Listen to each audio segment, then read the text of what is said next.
അസ്സലാമു അലൈക്കും വറഹ്മത്തുള്ളാഹി വബറകാതുഹു.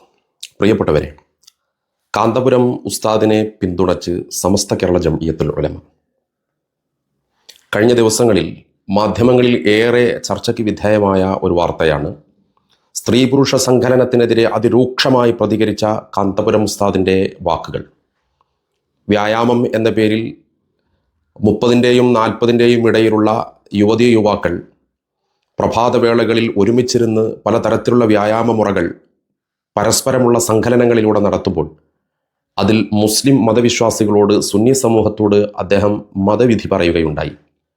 ഏതർത്ഥത്തിലാണെങ്കിലും അന്യ സ്ത്രീ പുരുഷ സങ്കലനം ഒരു കാരണവശാലും ഇസ്ലാം അനുവദിച്ചു തരുന്നില്ല എന്ന്. ആ പറഞ്ഞതിൻ്റെ പുറകിൽ അദ്ദേഹം പറഞ്ഞത് പിന്തിരിപ്പൻ നിലപാടാണ്, പ്രാകൃത മതമാണ് ഇസ്ലാം എന്നൊക്കെ പറഞ്ഞ് പലരും പരിഹസിച്ചു വരുന്ന രംഗവും നമ്മൾ കണ്ടു. എന്നാൽ കാന്തപുരം ഉസ്താദിനെ അനുകൂലിച്ചും പിന്തുണച്ചും ഈ വിനീതനടക്കമുള്ള സുഹൃത്തുക്കൾ സോഷ്യൽ മീഡിയകളിൽ പ്രത്യക്ഷപ്പെട്ടത് പലരെയും അസ്വസ്ഥരാക്കി എന്നതും ഒരു യാഥാർത്ഥ്യമാണ്. ചില സുഹൃത്തുക്കളെല്ലാം വിളിച്ച് കാന്തപുരം ഉസ്താദ് മുൻപ് സമസ്തയോട് ചെയ്ത പ്രവർത്തനങ്ങളിൽ കുണ്ഠിതപ്പെടുകയും അദ്ദേഹത്തെയൊക്കെ ഇത്രമേൽ പ്രൊജക്റ്റ് ചെയ്തുകൊണ്ട് സംസാരിക്കേണ്ട ആവശ്യമുണ്ടോ എന്നൊക്കെ ഗുണകാംക്ഷാപൂർവം സ്നേഹമസൃണമായ നിലയിൽ ആരാഞ്ഞവരുമൊക്കെ കൂട്ടത്തിലുണ്ട്. എല്ലാവരോടും പറയാനുള്ളത്, കാന്തപുരം ഉസ്താദിനെ പോലെയുള്ള ഒരാളെ, നമ്മളെപ്പോലെയുള്ള ഒരു സാധാരണ പ്രവർത്തകൻ, സമസ്തയുടെ എളിയ ഒരു ഖാദിം അല്ലെങ്കിൽ ഒരു സാധാരണക്കാരൻ ഒരു കാരണവശാലും പ്രൊജക്റ്റ് ചെയ്യപ്പെടേണ്ട കാര്യമില്ലല്ലോ. അദ്ദേഹം പല കാരണങ്ങളാലും പ്രസിദ്ധനും അറിയപ്പെടുന്നവരുമൊക്കെയായി ഉയർന്നു വന്ന ആളാണ്. അദ്ദേഹത്തെ പ്രൊജക്റ്റ് ചെയ്യുകയോ അദ്ദേഹത്തെ ആളുകൾക്കിടയിൽ ഒരു ബിംബവൽക്കരിക്കുകയോ ചെയ്യുക എന്നതായിരുന്നില്ല നമ്മുടെ ലക്ഷ്യം.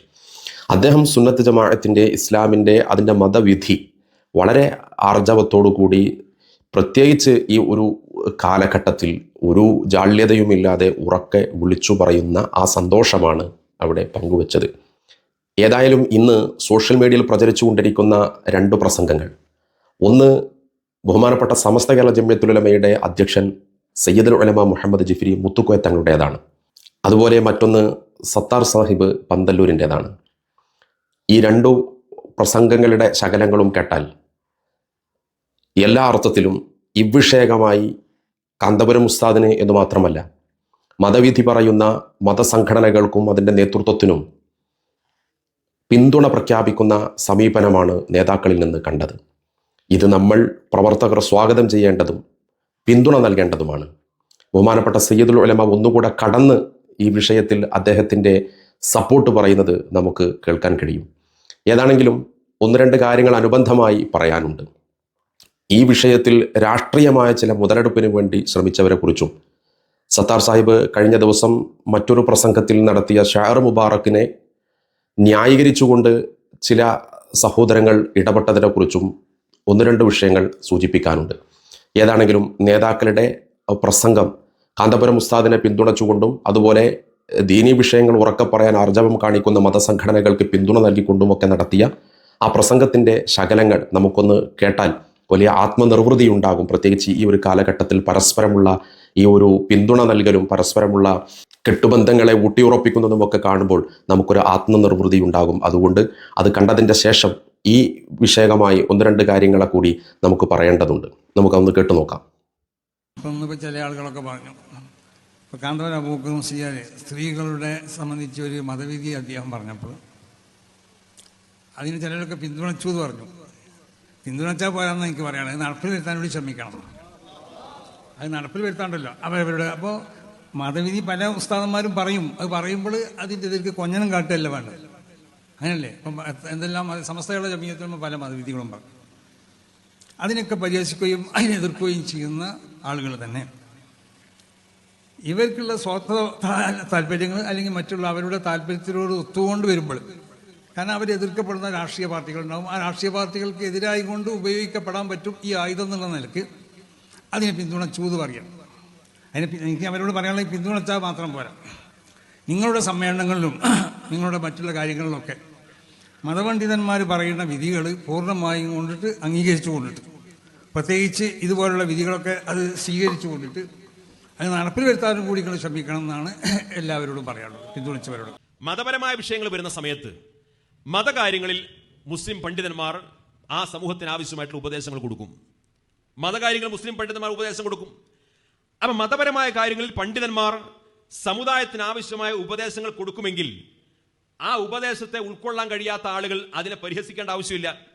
അതിന് സമസ്തയുടെ കാര്യത്തിൽ മാത്രമല്ല, മുസ്ലിം സമുദായത്തിന്റെ ഏത് വിഷയമാണെങ്കിലും മുസ്ലിം സമുദായത്തിൽ ഉത്തരവാദപ്പെട്ട പണ്ഡിതന്മാർ, അത് സമസ്തയുടെ പണ്ഡിതന്മാരാവാം, അല്ലാത്ത പണ്ഡിതന്മാരാവാം, ഇസ്ലാമിക വിശ്വാസവുമായി ബന്ധപ്പെട്ടുകൊണ്ട് ഇസ്ലാമിന്റെ വിധിവിലക്കുകൾ പറയാൻ ആ പണ്ഡിതന്മാർ ബാധ്യസ്ഥരാണ്. പണ്ഡിതന്മാർ അങ്ങനെ മതത്തിന്റെ വിധി പറഞ്ഞാൽ ആ വിധി സ്വീകരിക്കാൻ മതവിധി അംഗീകരിക്കുന്നവരെ ബാധ്യസ്ഥരുള്ളൂ. മതവിശ്വാസം ഇല്ലാത്ത ആളുകൾ അതിൽ കയറി അഭിപ്രായം പറയേണ്ട കാര്യമില്ല. മതവിശ്വാസം ഇല്ലാത്ത ആളുകൾ, മതവിരുദ്ധരായ ആളുകൾ, മതനിഷേധികൾ അതിൽ വെറുതെ കയറി അഭിപ്രായം പറയേണ്ട കാര്യമില്ല. അവർക്കതിൽ റോളില്ല. മതപണ്ഡിതന്മാർ ഉപദേശിക്കുന്നത് മതവിശ്വാസികളോടാണ്, മതനിഷേധികൾ ഉപദേശിക്കുന്നത് മതനിഷേധികളോടാണ്. അവരെ ഉപദേശിച്ചുകൊള്ളട്ടെ, സ്വീകരിച്ചുകൊള്ളട്ടെ. പിന്നെ മതപണ്ഡിതന്മാർ മതവിശ്വാസികളോട് എന്തെങ്കിലും കാര്യങ്ങൾ ഉപദേശിക്കുമ്പോൾ അതിനെ അടച്ചാക്ഷേപിക്കുന്ന ഇസ്ലാമിനെ പ്രാകൃതമായിട്ടൊക്കെ ചിത്രീകരിക്കാൻ ആര് മുന്നോട്ട് വന്നാലും ഇക്കാര്യത്തിൽ മുസ്ലിം സമുദായം ഒറ്റക്കെട്ടായിരിക്കുമെന്ന് എല്ലാവരും മനസ്സിലാക്കുന്നത് നല്ലതാണ്. അത് സംഘടനാപരമായ വിവേചനമൊന്നും അവിടെ ഇല്ല. പ്രത്യേകിച്ച് സുന്നി പണ്ഡിതന്മാർ, അഹ്ലുസുന്നത്ത് വൽ ജമാഅയുടെ പണ്ഡിതന്മാർ, ആ സുന്നത്ത് ജമാഅത്തിന്റെ കാര്യത്തിലൊക്കെ അവർ ബിദഈ പ്രസ്ഥാനങ്ങൾക്കെതിരെ ഒറ്റക്കെട്ടാണ്, മതനിഷേധികൾക്കെതിരെ ഒറ്റക്കെട്ടാണ്. മതവിരുദ്ധമായി ഏത് താല്പര്യങ്ങൾ അടിച്ചേൽപ്പിക്കാൻ ശ്രമിച്ചാലും അവിടെയെല്ലാം സുന്നത്ത് ജമാഅത്തിന്റെ പണ്ഡിതന്മാർ ഒറ്റക്കെട്ടായിട്ട് തന്നെ നിൽക്കും. അതുകൊണ്ട് മതപണ്ഡിതന്മാർ ഈ സമുദായത്തോട് എന്തെങ്കിലും ഉപദേശം കൊടുത്താൽ അത് സ്ത്രീയുടെ വിഷയത്തിലാണെങ്കിലും സ്ത്രീകളും പുരുഷന്മാരും പരസ്പരം അങ്ങനെ ഇടപഴകാൻ അവസരമുണ്ടാക്കുന്ന പുതിയ പുതിയ രീതികളുടെ ഭാഗമായിട്ടാണെങ്കിലും മതപണ്ഡിതന്മാർ അവരുടെ വിശ്വാസികളെ ഉപദേശിക്കും. ആ ഉപദേശത്തെ മോശമായി ചിത്രീകരിക്കുന്ന പ്രവണതകൾ ആർക്കും ഭൂഷണമല്ല. അതവർ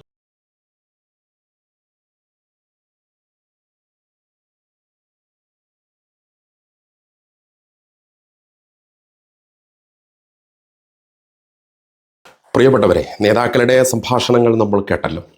പറയാനുള്ളത്, നേരത്തെ ഷാർ മുബാറക്ക് വിഷയവുമായി സത്താർ സാഹിബ് നടത്തിയ ഒരു പ്രസംഗത്തെ രൂക്ഷമായി വിമർശിച്ചുകൊണ്ട് സത്യം ആരുടെ ഭാഗത്താണ്, നിങ്ങളൊക്കെ എന്നാണ് നേരം വെളുത്തു തുടങ്ങിയത്, നിങ്ങൾക്കൊക്കെ എന്നാണ് ആദർശം അമാനത്താണ് എന്ന് വിളിച്ചു പറയാനുള്ള സാഹചര്യമുണ്ടായത് എന്നൊക്കെ ചോദിച്ചുകൊണ്ട് കാന്തപുരം ഉസ്താദിൻ്റെ അണികളിൽപ്പെട്ട പലരും വളരെ ചൊടിപ്പിക്കും പ്രകോപിപ്പിക്കും വിധത്തിലുള്ള ചില പ്രഭാഷണങ്ങളും ചില വീഡിയോകളും ഒക്കെ ചെയ്തതും സോഷ്യൽ മീഡിയകളിൽ നിറഞ്ഞു നിൽക്കുന്നതുമൊക്കെ കാണാൻ സാധിച്ചു.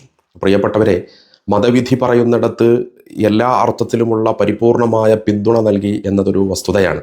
എന്നാൽ പഴയ കാലങ്ങളിൽ ഉണ്ടായിരുന്ന അഭിപ്രായ വ്യത്യാസങ്ങളും തർക്കങ്ങളുമൊക്കെ വീണ്ടും സമൂഹമധ്യ വലിച്ചിഴച്ചുകൊണ്ട് മാധ്യമങ്ങൾക്ക് ചർവിത ചർവണം ചെയ്യാനുള്ള ഒരു അവസരം ഉണ്ടാക്കി കൊടുക്കുന്നതിനെതിരെ നമ്മൾ ജാഗ്രത പുലർത്തേണ്ടതുണ്ട്. കാരണം തിരുകേശത്തിനൊരു ഉത്തമ കേന്ദ്രം എന്ന പേരിൽ നബി സല്ലല്ലാഹു അലൈഹി വസല്ലമ തങ്ങളുടെ തിരുകേശം എന്ന പേരിൽ എവിടെ നിന്നോ കൊണ്ടുവന്ന ആ ഒരു മുടിക്കഷ്ണവുമായി ബന്ധപ്പെട്ട ചർച്ചകൾ ഒരുപാട് കേരളത്തിൻ്റെ തെരുവോരങ്ങൾ ദർശിച്ചതാണ്.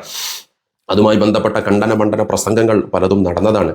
അത് നബി സല്ലല്ലാഹു അലൈഹി വസല്ലമ തങ്ങളിലേക്ക് ഒരു കാരണവശാലും ചേർന്നു പോകുന്നില്ലെന്നും ഒത്തുപോകുന്നില്ലെന്നും അതിൻ്റെ സനതുമായി ബന്ധപ്പെട്ടുമൊക്കെ നടന്ന ചർച്ചകളിൽ അതൊരു വ്യാജകേശമാണ് എന്ന് പൊതുസമൂഹത്തിന് ബോധ്യപ്പെട്ടതാണ്.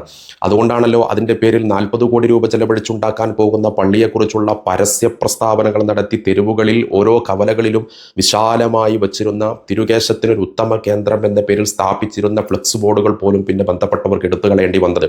മാത്രമല്ല, അതിൻ്റെ പേരിൽ ഗവൺമെൻറ് ഒരു അന്വേഷണം പ്രഖ്യാപിച്ചപ്പോൾ അന്നത്തെ ഗവൺമെന്റിനെ സ്വാധീനിച്ചതിൻ്റെ ഫലമായി അങ്ങനെ ഒരു ഫ്ലെക്സ് ബോർഡ് എവിടെയും പ്രത്യക്ഷപ്പെട്ടിട്ടില്ലെന്ന് പോലും പറയുന്ന തരത്തിൽ ഗവൺമെന്റിന് സത്യവാങ്മൂലം കോടതിക്ക് വേണ്ടി സമർപ്പിക്കേണ്ട സാഹചര്യങ്ങളൊക്കെ കഴിഞ്ഞു പോയിട്ടുണ്ട്. ആ വിഷയത്തിലേക്ക് നമ്മൾ ചർച്ച പോകാതിരിക്കലാണ് നല്ലത്.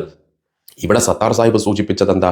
ബഹുമാനപ്പെട്ട കാന്തപുരം ഉസ്താദ് അദ്ദേഹത്തിൻ്റെ ആത്മകഥയിൽ അതിനുവേണ്ടി പ്രസിദ്ധീകരിച്ച പുസ്തകത്തിലെ ഒരു പേജിലോ ഒരു പാരഗ്രാഫിലോ ഒരു സെന്റൻസ് പോലും തനിക്ക് കിട്ടിയ അമൂല്യമായ നിധിയായ തിരുകേശത്തെക്കുറിച്ച് സൂചിപ്പിച്ചില്ല എന്നതാണ്.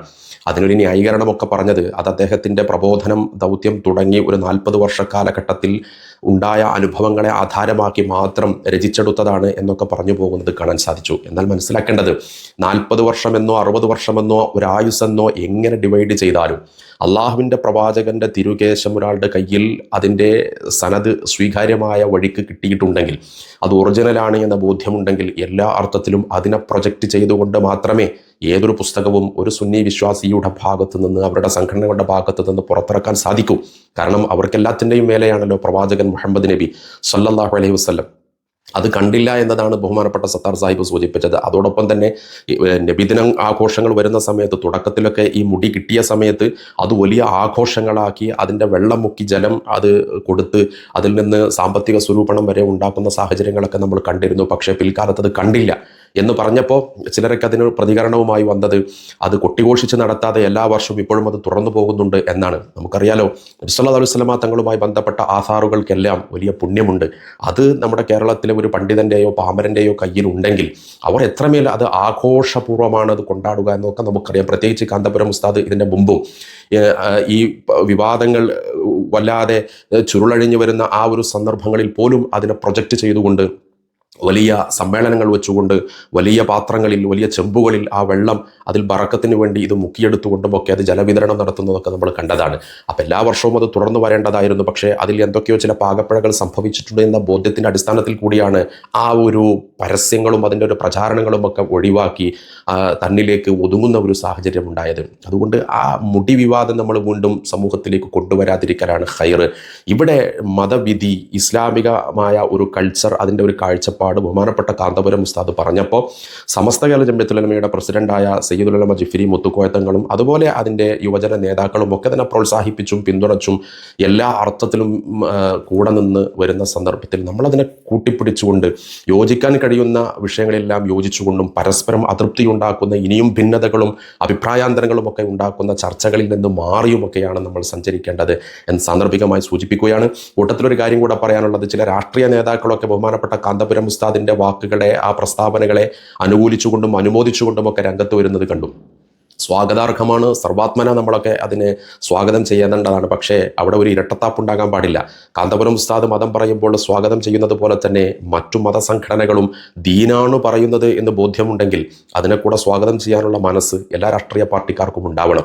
സമസ്ത കേരള ജംഇയ്യത്തുൽ ഉലമ മതം പറയുമ്പോഴും മത നിലപാടുകൾ പറയുമ്പോഴും അതിൻ്റെ കാഴ്ചപ്പാടുകൾ പറയുമ്പോഴും അതിൻ്റെ ദർശനങ്ങൾ പറയുമ്പോഴും ഒക്കെ അതിനെ പരിഹസിക്കുകയും അതിനെ കൊച്ചാക്കുകയും ഒക്കെ ചെയ്യുന്ന, അതിൻ്റെ നേതാക്കളെ കൊച്ചാക്കുകയും പരിഹസിക്കുകയും ഒക്കെ ചെയ്യുന്ന ആളുകൾ ഇലക്ഷൻ എടുക്കുന്ന സമയങ്ങളിൽ തങ്ങളുടെ രാഷ്ട്രീയ എതിരാളികൾക്ക് എതിരാകും വിധത്തിലുള്ള പ്രസ്താവനകൾ നടത്തുന്നവരെ പ്രോത്സാഹിപ്പിച്ചുകൊണ്ട് കൂടെ നിർത്തുന്ന രംഗങ്ങളൊക്കെ കാപ്പട്യമാണ്, ഇരട്ടത്താപ്പാണ്. എല്ലാ കാലത്തും മതവിധികളെ അനുകൂലിച്ചും അതിനെ സ്വാഗതം ചെയ്തുകൊണ്ടും മുന്നോട്ട് പോയിരുന്ന പാരമ്പര്യങ്ങളൊക്കെ എല്ലാവരും നിലനിർത്തുന്നതാണ് എല്ലാവർക്കും അഭികാമ്യം എന്നുകൂടെ സൂചിപ്പിച്ചുകൊണ്ട് താൽക്കാലികമായി അവസാനിപ്പിക്കുന്നു. ആഖിറു ദഅ്വാനാ അൽഹംദുലില്ലാഹി റബ്ബിൽ ആലമീൻ. അസ്സലാമു അലൈക്കും വറഹ്മത്തുള്ളാഹി വബറകാതുഹു.